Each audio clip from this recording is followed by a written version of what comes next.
কিছু কিছু সময় একটা অদ্ভুত অনুভূতির ঘেরাটোপে আমরা আটকে যাই। মাথার ভিতর সহস্র জট পাকাতে থাকে, মনে হয় কিছুর একটা খামতি আছে। সব কিছুর মাঝে কেমন ক্লান্ত লাগে। না, তার মানে সবসময় এই নয় যে আমাদের সাথে খারাপ কিছু হয়েছে। আসলে এই অদ্ভুত অনুভূতিটা একান্ত নিজের।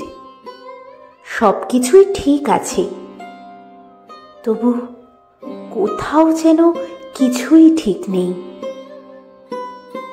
আমরা নিজেরাই নিজেদের সাথে লড়তে থাকি। না পারি কাউকে কিছু বলতে, আর না পারি কিছু বুঝতে। কে শুনবে, কে বুঝবে? কেউ না। আসলে দিন শেষে আমরা সবাই একা, ভীষণ।